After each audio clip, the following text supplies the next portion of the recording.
Hello students, welcome to my channel.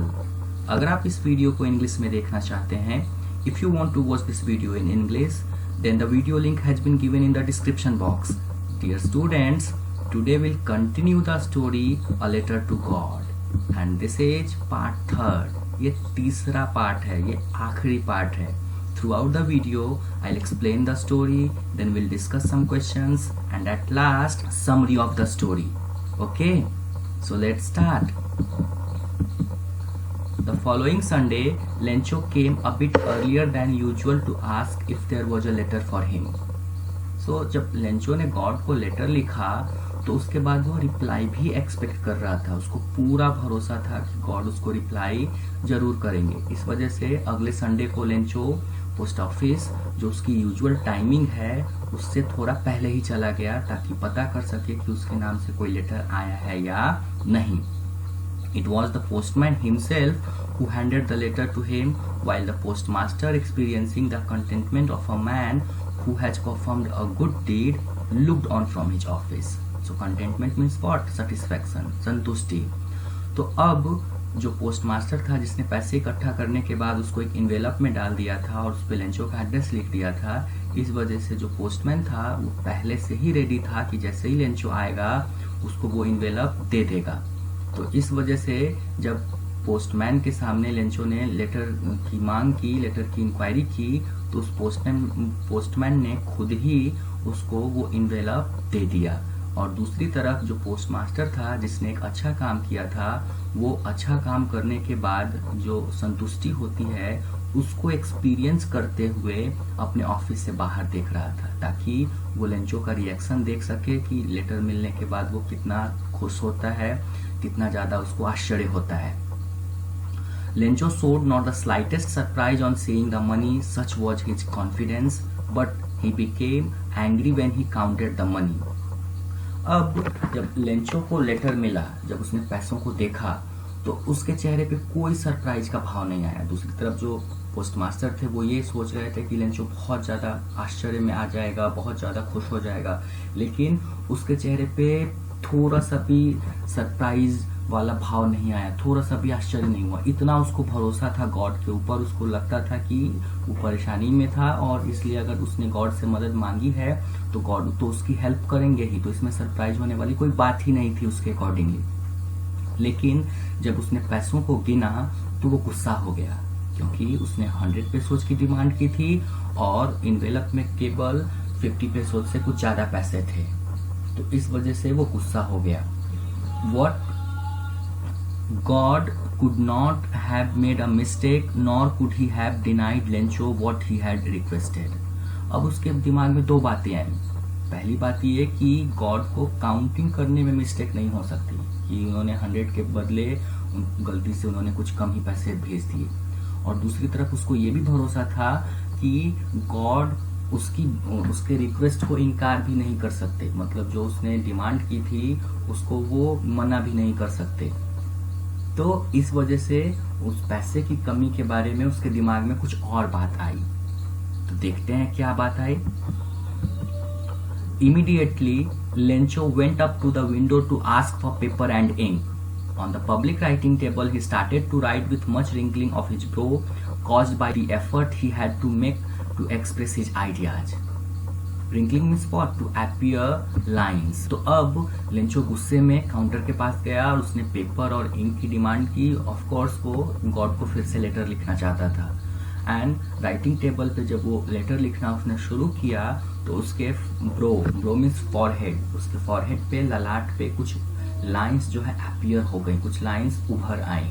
ऐसा आपने बहुत सारे लोगों के फॉरहेड पे देखा होगा, ललाट पे देखा होगा कि लाइनें उभर जाती है। आपके ललाट पे भी कई बार आपने अगर गौर किया होगा तो लाइंस उभर आती है। तो ऐसा इसलिए हो रहा था क्योंकि वो अपना पूरा एफर्ट जो है अपने आइडिया को उस लेटर में एक्सप्रेस करने के लिए लगा रहा था। When he finished, he went to the window to buy a stamp which he licked and then affixed to the envelope with a blow of his fist. And when he completed his letter, then he bought a stamp. उसने एक stamp खरीदा और उस stamp को पहले leak किया। Leak करना means what? Touching something with your tongue. मतलब जीभ की मदद से उसने टच किया ताकि वो स्टैम्प गीला हो जाए और उसको आसानी से चिपकाया जा सके, और गीला करने के बाद उसने अपने फिस्ट के यूज से उसको चिपका दिया। Fist means what?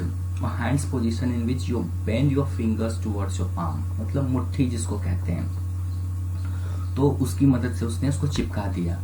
The moment the letter fell into the mail box the postmaster went to open it, और जिस क्षण लेंचो ने उस लेटर को मेल बॉक्स में डाला, उसी क्षण जो पोस्टमास्टर था वो वहां दौड़ा गया, क्योंकि वो भी उत्सुक था, वो भी बेचैन था ये जानने के लिए कि आखिर लेंचो ने रिप्लाई क्या दिया है, लेंचो ने कैसा रिएक्शन दिया है। सो इट सेड, उस लेटर में जब उसने खोला उसमें लिखा हुआ था, God of the money that I asked for only 70 pesos risky, हे ईश्वर, जो मैंने आपसे पैसे मांगे थे, जो 100 पेसोज मांगे थे, उसमें मेरे पास केवल 70 पेसोज मेरे पास पहुंचे हैं। Send me the rest since I need it very much, इसलिए जो बचे हुए पैसे हैं वो आप मुझे जल्दी से जल्दी भेज दीजिए क्योंकि मुझे उसकी जरूरत है। But don't send it to me through the mail because the post office employees are a bunch of crooks. Lencho, crooks means what? Corrupt, dishonest. अब उसने कहा कि पैसे तो आप भेजिए बट मेल के थ्रू नहीं, पोस्ट ऑफिस के थ्रू मत भेजिए, क्योंकि लेंचो के अकॉर्डिंग जो पोस्ट ऑफिस एम्प्लॉइज थे वो डिसऑनेस्ट पर्सन। तो स्टूडेंट्स, ये आयरनी का एक परफेक्ट एग्जाम्पल है कि जो पोस्टमास्टर, एक तरफ पोस्टमास्टर जो था वो ये सोच रहा था कि उसने अच्छा काम किया है इसलिए लेंचो जो रिप्लाई करेगा वो पॉजिटिव रिप्लाई करेगा, बट दूसरी तरफ अगर आप देखिए तो लेंचो ने कम्प्लीटली अपोजिट वे में रिप्लाई किया और उन पोस्ट ऑफिस एम्प्लॉइज को ही चोर करार दे दिया, उनको डिसऑनेस्ट करार दे दिया। तो इसी को आयरनी कहते हैं, जब आप एक्सपेक्ट कुछ करते हैं और हो कुछ जाए उल्टा, ठीक उल्टा हो जाए उसका। So it was the story. Now will discuss questions. Oral comprehension third. First question, was Lencho surprised to find a letter for him with money in it? No, Lencho was not surprised to find a letter for him because he was so sure that he would get the reply. God would send him the reply. What made him angry? When he counted the money, it was only 70 pesos. It made him angry. Thinking about the text. First question, who does Lencho have complete faith in? Lencho has complete faith in God. Which sentences in the story tell you this?